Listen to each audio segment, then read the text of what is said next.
The Premature Burial. There are certain themes of which the interest is all-absorbing, but which are too entirely horrible for the purposes of legitimate fiction. These the mere romanticist must eschew, if he do not wish to offend or to disgust. They are, with propriety, handled only when the severity and majesty of truth sanctify and sustain them. We thrill, for example, with the most intense of pleasurable pain over the accounts of the passage of the Beresina, of the earthquake at Lisbon, of the plague at London, of the massacre of St. Bartholomew, or of the stifling of the 123 prisoners in the black hole at Calcutta. But in these accounts, it is the fact, it is the reality, it is the history which excites. As inventions, we should regard them with simple abhorrence. I have mentioned some few of the more prominent and august calamities on record, but in these it is the extent, not less than the character of the calamity, which so vividly impresses the fancy. I need not remind the reader that, from the long and weird catalogue of human miseries, I might have selected many individual instances more replete with essential suffering than any of these vast generalities of disaster. The true wretchedness, indeed the ultimate woe, is particular, not diffuse. That the ghastly extremes of agony are endured by man the unit, and never by man the mass. For this let us thank a merciful God.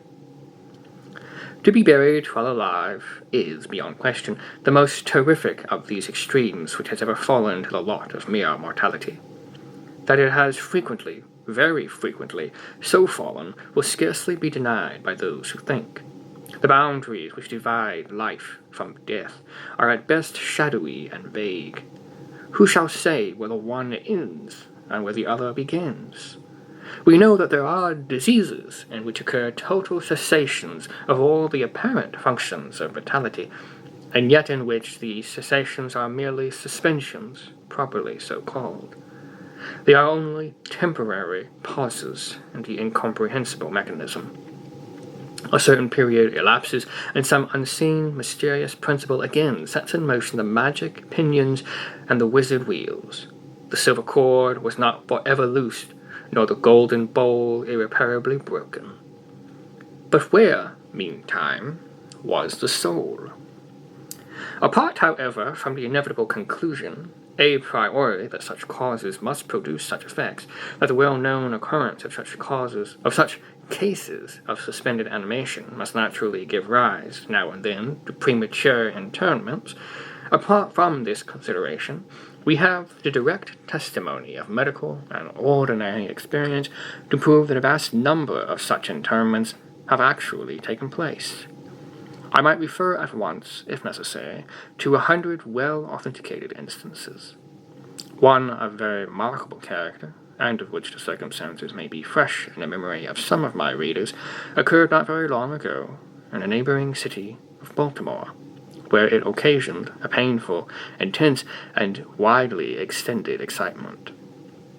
The wife of one of the most respectable citizens, a lawyer of eminence and a member of Congress, was seized with a sudden and unaccountable illness which completely baffled the skill of her physicians. After much suffering, she died, or was supposed to die. No one suspected indeed, or had reason to suspect, that she was not actually dead. She presented all the ordinary appearances of death. The face assumed the usual pinched and sunken outline. The lips were of the usual marble pallor. The eyes were lusterless. There was no warmth. Pulsation had ceased. For 3 days the body was preserved unburied, during which it had acquired a stony rigidity. The funeral, in short, was hastened on account of a rapid advance of what was supposed to be decomposition. The lady was deposited in her family vault, which for 3 subsequent years was undisturbed. At the expiration of this term it was opened for the reception of a sarcophagus. But alas, how fearful a shock awaited the husband, who personally threw open the door. As its portal swung outwardly back, some white apparelled object fell rattling within his arms. It was the skeleton of his wife in her yet unmouldered shroud. A careful investigation rendered it evident that she had revived within 2 days of her entombment, that her struggles within the coffin had caused it to fall from a ledge or shelf to the floor, where it was so broken as to permit her escape. A lamp, which had been accidentally left full of oil within the tomb, was found empty. It might have been exhausted, however, by evaporation. On the uppermost of the steps which led down to the dread chamber was a large fragment of the coffin, with which it seemed that she had endeavored to arrest attention by striking the iron door. While thus occupied, she probably swooned or possibly died through sheer terror. And, in falling, her shroud became entangled in some ironwork which projected interiorly. Thus she remained, and thus she rotted erect. In the year of 1810, a case of living inhumation happened in France, attended with circumstances which go far to warrant the assertion that truth is indeed stranger than fiction. The heroine of the story was a Mademoiselle Victorine Lafourcade, a young girl of illustrious family, of wealth, and of great personal beauty. Among her numerous suitors was Julien Bosset, a poor litteraire, or journalist, of Paris. His talents and general amiability had recommended him to the notice of the heiress, by whom he seems to have been truly beloved. But her pride of birth decided her, finally, to reject him, and to wed a Monsieur Renel, a banker and a diplomatist of some eminence. After marriage, however, this gentleman neglected, and perhaps even more positively, ill-treated her. Having passed with him some wretched years, she died. At least, her condition so closely resembled death as to deceive everyone who saw her. She was buried, not in a vault, but in an ordinary grave in the village of her nativity. Filled with despair and still inflamed by the memory of a profound attachment, the lover journeys from the capital to the remote province in which the village lies, with the romantic purpose of disinterring the corpse and possessing himself of its luxuriant tresses. He reaches the grave. At midnight, he unearths the coffin, opens it, and is in the act of detaching the hair when he is arrested by the unclosing of the beloved eyes. In fact, the lady had been buried alive. Vitality had not altogether departed, and she was aroused by the caresses of her lover from the lethargy which had been mistaken for death. He bore her frantically to his lodgings in the village. He employed certain powerful restoratives suggested by no little medical learning. In fine, she revived. She recognized her preserver. She remained with him until, by slow degrees, she fully recovered her original health. Her woman's heart was not adamant, and this last lesson of love sufficed to soften it. She bestowed it upon Bosset. She returned no more to her husband, but, concealing from him her resurrection, fled with her lover to America. 20 years afterward, the two returned to France, in the persuasion that time had so greatly altered the lady's appearance that her friends would be unable to recognize her. They were mistaken, however. For at the first meeting, Monsieur Renel did actually recognize and make claim to his wife. This claim she resisted, and a judicial tribunal sustained her in her resistance, deciding that the peculiar circumstances, with the long lapse of years, had extinguished, not only equitably, but legally, the authority of the husband. The Chirurgical Journal of Leipzig, a periodical of high authority and merit, which some American bookseller would do well to translate and republish, records in a late number a very distressing event of the character in question. An officer of artillery, a man of gigantic stature and of robust health, being thrown from an unmanageable horse, received a very severe contusion upon the head, which rendered him insensible at once. The skull was slightly fractured, but no immediate danger was apprehended. Trepanning was actually accomplished successfully. He was bled, and many other of the ordinary means of relief were adopted. Gradually, however, he fell into a more and more hopeless state of stupor, and finally it was thought that he died. The weather was warm, and he was buried with indecent haste in one of the public cemeteries. His funeral took place on Thursday. On the Sunday following, the grounds of the cemetery were, as usual, much thronged with visitors, and about noon an intense excitement was created by the declaration of a peasant that, while sitting upon the grave of the officer, he had distinctly felt a commotion of the earth, as if occasioned by someone struggling beneath. At first little attention was paid to the man's asseveration, but his evident terror and the dogged obstinacy with which he persisted in his story had at length their natural effect upon the crowd. Spades were hurriedly procured, and the grave, which was shamefully shallow, was in a few minutes so far thrown open that the head of its occupant appeared.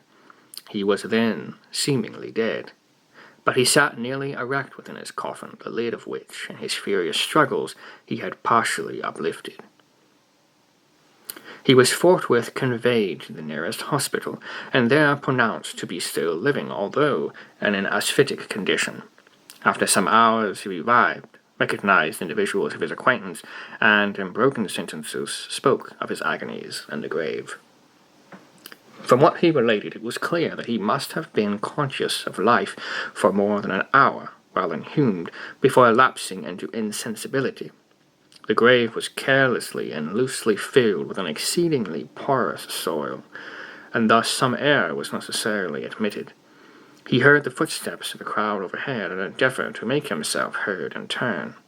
It was the tumult within the grounds of the cemetery, he said, which appeared to awaken him from a deep sleep. But no sooner was he awake than he became fully aware of the awful horrors of his position. This patient, it is recorded, was doing well, and seemed to be in a fair way of ultimate recovery, but fell a victim to the quackeries of medical experiment. The galvanic battery was applied, and he suddenly expired, in one of those ecstatic paroxysms which, occasionally, it superinduces. The mention of the galvanic battery, nevertheless, recalls to my memory a well-known and very extraordinary case in point, where its action proved the means of restoring the animation of a young attorney of London, who had been interred for 2 days. This occurred in 1831, and created at the time a very profound sensation wherever it was made the subject of converse. The patient, Mr. Edward Stapleton, had died, apparently, of typhus fever, accompanied with some anomalous symptoms which had excited the curiosity of his medical attendants. Upon his seeming decease, his friends were requested to sanction a post-mortem examination, but declined to permit it. As often happens when such refusals are made, the practitioners resolved to disinter the body and dissect it at leisure, in private. Arrangements were easily effected with some of the numerous corps of body-snatchers with which London abounds, and upon the 3rd night after the funeral, the supposed corpse was unearthed from a grave 8 feet deep, and deposited in the operating chamber of one of the private hospitals. An incision of some extent had been actually made in the abdomen, when the fresh and undecayed appearance of the subject suggested an application of the battery. One experiment succeeded another, and the customary effects supervened, with nothing to characterize them in any respect, except, upon 1 or 2 occasions, a more than ordinary degree of life-likeness in the convulsive action. It grew late. The day was about to dawn, and it was thought expedient, at length, to proceed at once to the dissection. A student, however, was especially desirous of testing a theory of his own, and instead upon applying the battery to one of the pectoral muscles, a rough gash was made, and a wire hastily brought in contact. When the patient, with a hurried but quite unconvulsive movement, arose from the table, stepped into the middle of the floor, gazed about him uneasily for a few seconds, and then spoke. What he said was unintelligible, but words were uttered. The syllabification was distinct. Having spoken, he fell heavily to the floor. For some moments all were paralyzed with awe, but the urgency of the case soon restored them their presence of mind.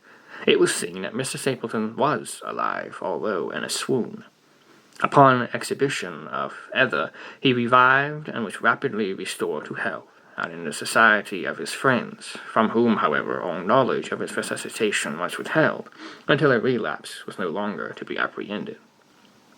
Their wonder, their rapturous astonishment, may be conceived. The most thrilling peculiarity of this incident, nevertheless, is involved in what Mr. S. himself asserts. He declares that at no period was he altogether insensible, that, dully and confusedly, he was aware of everything which happened to him, from the moment in which he was pronounced dead by his physicians, and to that in which he fell swooning to the floor of the hospital.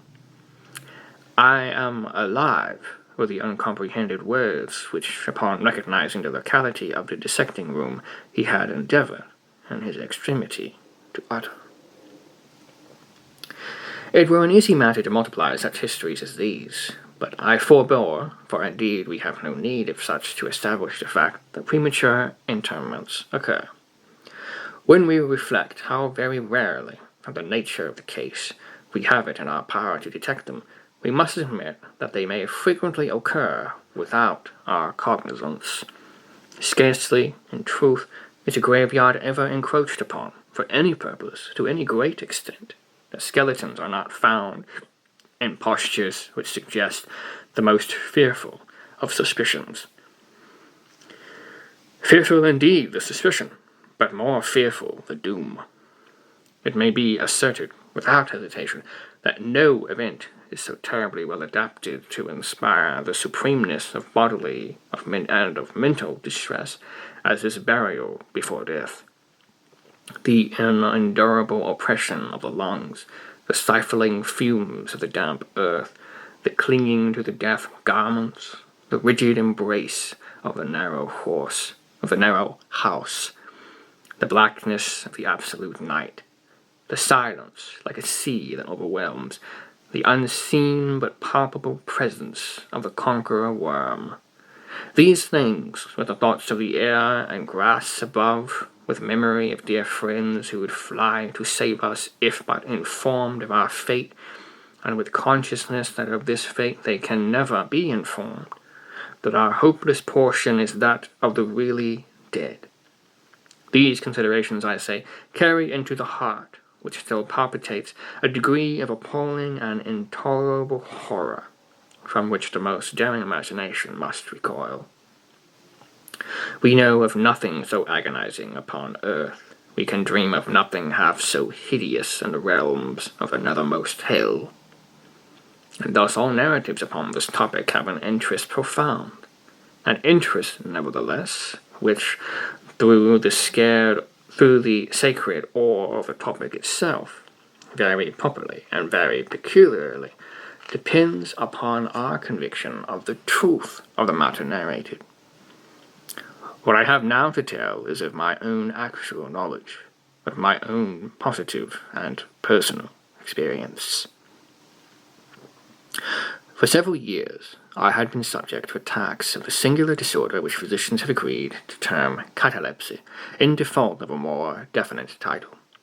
Although both the immediate and the predisposing causes, and even the actual diagnosis of this disease are still mysterious, its obvious and apparent character is sufficiently well understood. Its variations seem to be chiefly of degree. Sometimes the patient lies for a day only, or even for a shorter period, in a species of exaggerated lethargy. He is senseless and externally motionless, but the pulsation of the heart is still faintly perceptible.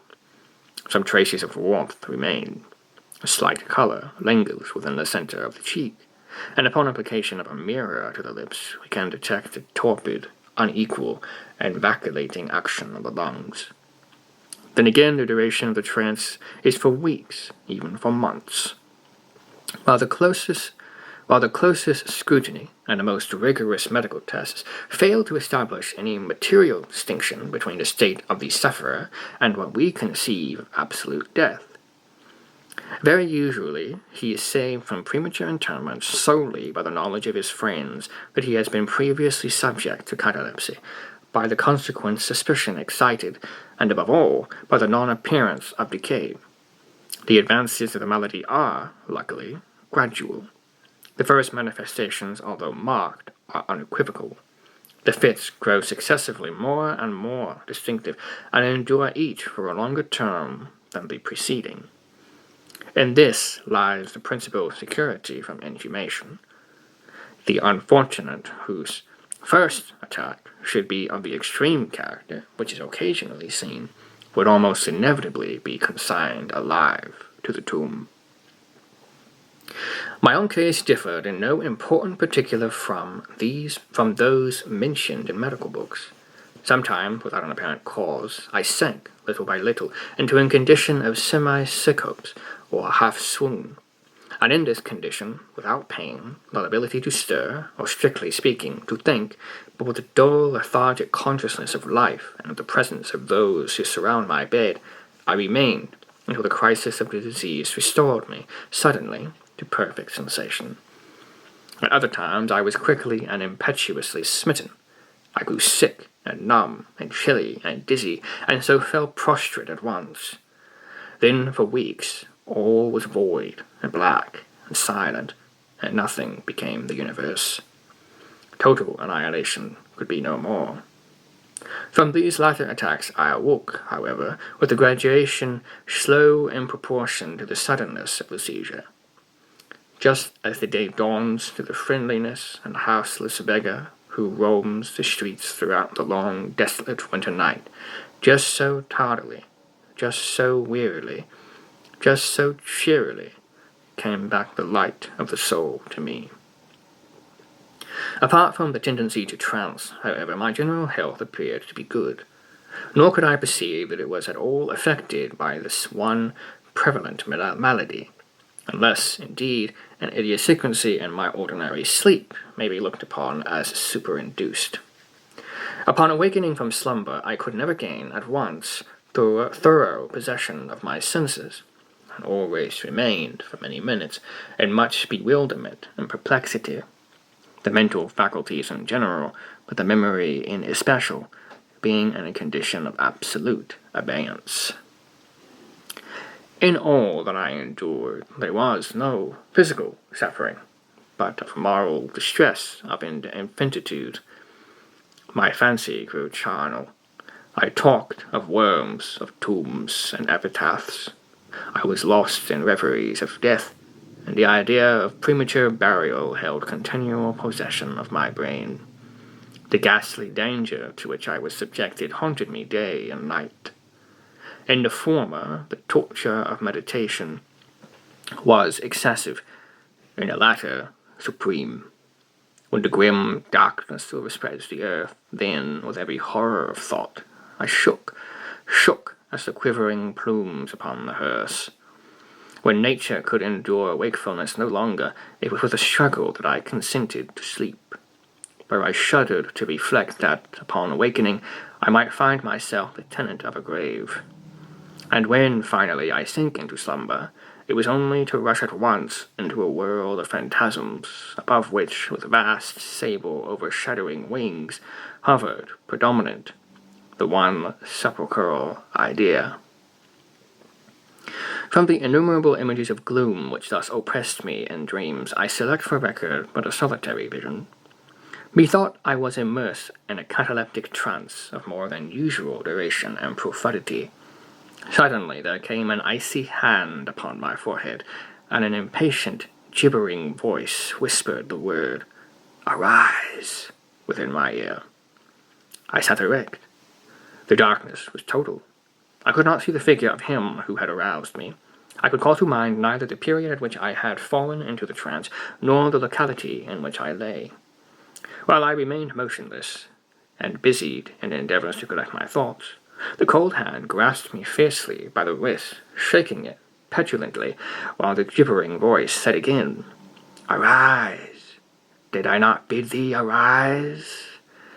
"And who," I demanded, "art thou?" "I have no name in the regions which I inhabit," replied the voice mournfully. "I was mortal, but am fiend. I was merciless, but am pitiful. Thou dost feel that I shudder. My teeth clatter as I speak, yet it is not with the chilliness of the night without end. But this hideousness is insufferable. How canst thou tranquilly sleep? I cannot rest for the cry of these great agonies. Those sights are more than I can bear. Get thee up.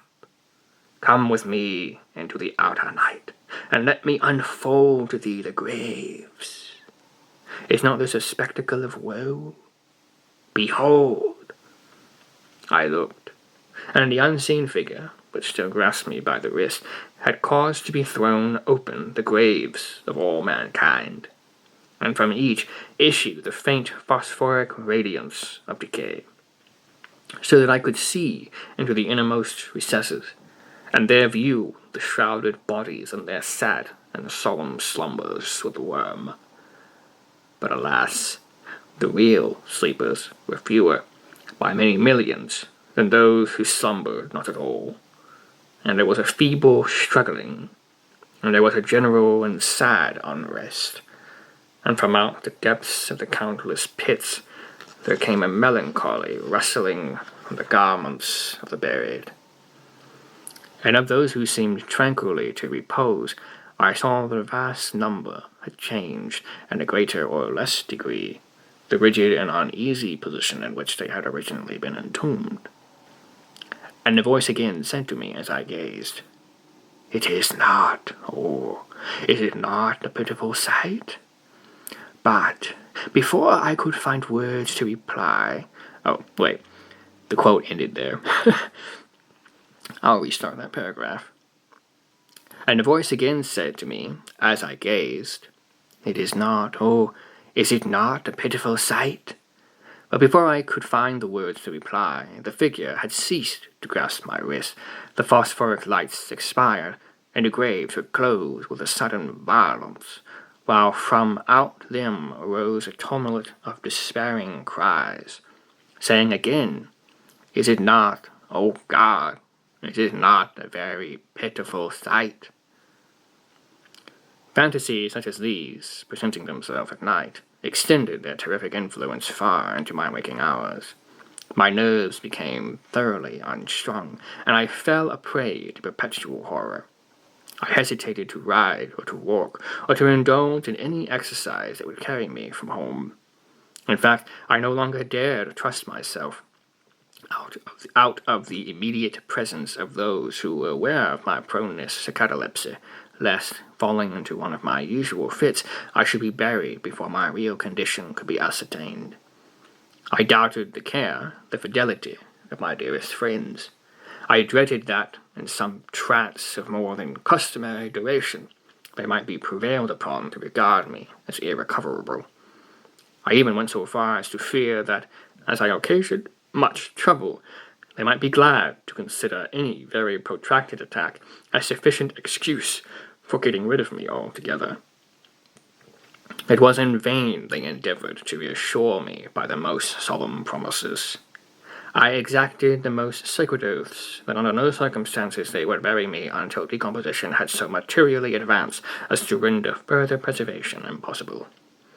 And even then, my mortal terrors would listen to no reason, would accept no consolation. I entered into a series of elaborate precautions. Among other things, I had the family vault so remodeled as to admit of being readily opened from within. The slightest pressure upon a long lever that extended far into the tomb would cause the iron portals to fly back. There were arrangements also for the free admission of air and light, and convenient receptacles for food and water within immediate reach of the coffin intended for my reception. This coffin was warmly and softly padded, and was provided with a lid, fashioned upon the principle of the vault door, with the addition of springs, to so contrived that the feeblest movement of the body would be sufficient to set it at liberty.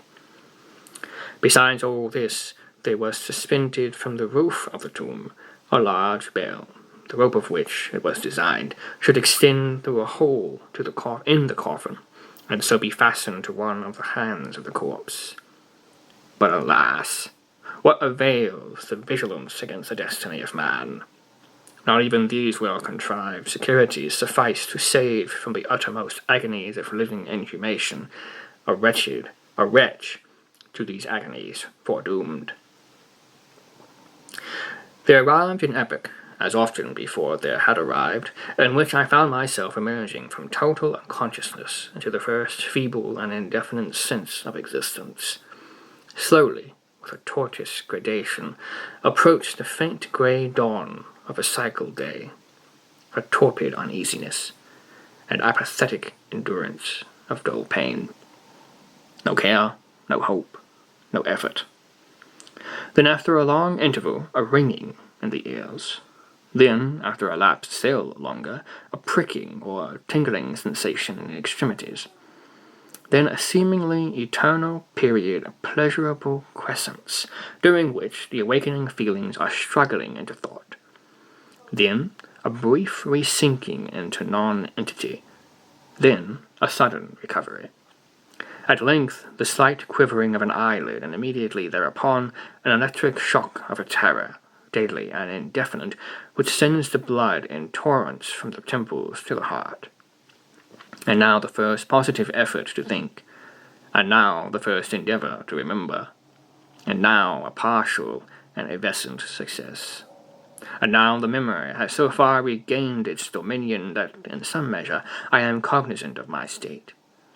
I feel that I am not awakening from ordinary sleep. I recollect that I have been subject to catalepsy.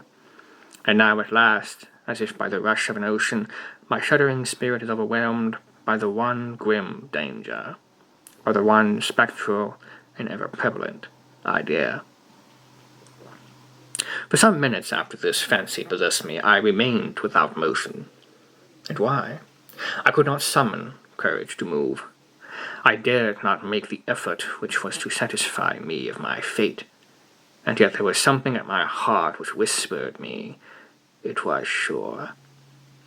Despair, such as no other species of wretchedness ever calls into being, despair alone urged me, after long irresolution, to uplight the heavy lids of my eyes. I uplifted them. It was dark, all dark. I knew that the fit was over. I knew that the crisis of my disorder had long passed. I knew that I had now fully recovered the use of my visual faculties. And yet it was dark, all dark, the intense and utter raylessness of a night that endureth for evermore. I endeavored to shriek, and my lips and my parched tongue moved convulsively together in the attempt, but no voice issued from the cavernous lungs, which, oppressed as if by the weight of some incumbent mountain, gasped and palpitated with the heart at every elaborate and struggling inspiration. The movement of the jaws in this effort to cry aloud showed me that they were bound up, as is usual with the dead. I felt, too, that I lay upon some hard substance, and by something similar to my sides, which also closely compressed. So far I had not ventured to stir any of my limbs, but now I violently threw up my arms, which had been lying at length, with the wrists crossed. They struck a solid wooden substance, which extended above my person an elevation of not more than 6 inches from my face. I could no longer doubt that I reposed within a coffin at last. And now, amid all my infinite miseries, came sweetly the cherub, Hope. For I thought of my precautions. I writhed, and made spasmodic exertions to force open the lid. It would not move. I felt my wrists for the bell rope. It was not to be found. And now the comforter fled forever, and the still sterner despair reigned triumphant, for I could not help perceiving the absence of the paddings which I had so carefully prepared. And then, too, there came suddenly to my nostrils the strong, peculiar odor of moist earth. The conclusion was irresistible. I was not within the vault. I had fallen into a trance while absent from home, while among strangers, when or how, I could not remember, and it was they who had buried me as a dog, nailed me in some common coffin, and thrust deep, and forever into some ordinary and nameless grave.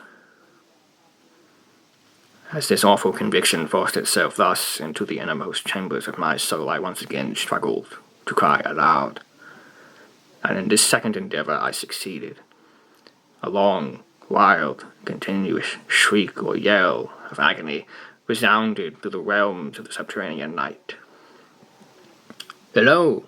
Hello there!" said a gruff voice. I actually don't know how to do a gruff voice, so we'll skip that. Hello there, said a gruff voice in reply. "What the devil's the matter now?" said a second. "Get out of that," said a third. "What do you mean by yowling in that air kind of style, like a cattymount?" said a fourth. And hereupon I was seized and shaken without ceremony, for several minutes, by a junto of very rough-looking individuals.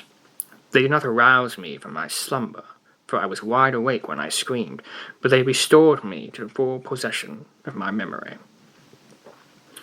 This adventure occurred near Richmond in Virginia. Accompanied by a friend, I had proceeded upon a gunning expedition some miles down the banks by the James River. Night approached, and we were overtaken by a storm. The cabin of a small sloop, lying at anchor in the stream and laden with garden mold, afforded us the only available shelter. We made the best of it, and passed the night on board. I slept in one of the only 2 berths in the vessel, and the berths of a sloop of 60 or 70 tons need scarcely be described. That which I occupied had no bedding of any kind. Its extreme width was 18 inches. The distance of its bottom from the deck overhead was precisely the same. I found it a matter of exceeding difficulty to squeeze myself in. Nevertheless, I slept soundly. And the whole of my vision, for it was no dream and no nightmare, arose naturally from the circumstances of my position, from my ordinary bias of thought, and from the difficulty, to which I have alluded, of collecting my senses, and especially of regaining my memory, for a long time after awakening from slumber. The men who shook me were the crew of the sloop, and some laborers engaged to unload it. From the load itself came the earthly smell. The bandage about the jaws was a silk handkerchief in which I had bound up my head, in default of my customary nightcap. The tortures endured, however, were indubitably quite equal, for the time, to those of actual sepulture. They were fearfully, they were inconceivably hideous. But out of evil proceeded good, for their very excess wrought in my spirit an inevitable revulsion. My soul acquired tone, acquired temper. I went aboard. I took vigorous exercise. I breathed the free air of heaven. I thought upon other subjects than death. I discarded my medical books. Buchan I burned. I read no night thoughts, no fustain about churchyards, no bugaboo tales such as this. In short, I became a new man, and lived a man's life. From that memorable night, I dismissed forever my charnel apprehensions, and with them vanished the cataleptic disorder, of which perhaps they had been less the consequence than the cause. There are moments when, even to the sober eye of reason, the world of our sad humanity may assume the semblance of a hell. But the imagination of man is no catharsis, to explore with impunity its every cavern. Alas! The grim legion of subcurrent terrors cannot be regarded as altogether fanciful, but, like the demons in whose company Arphasabe made his voyage down the Oxus, they must sleep, or they will devour us. They must be suffered to slumber, or we perish.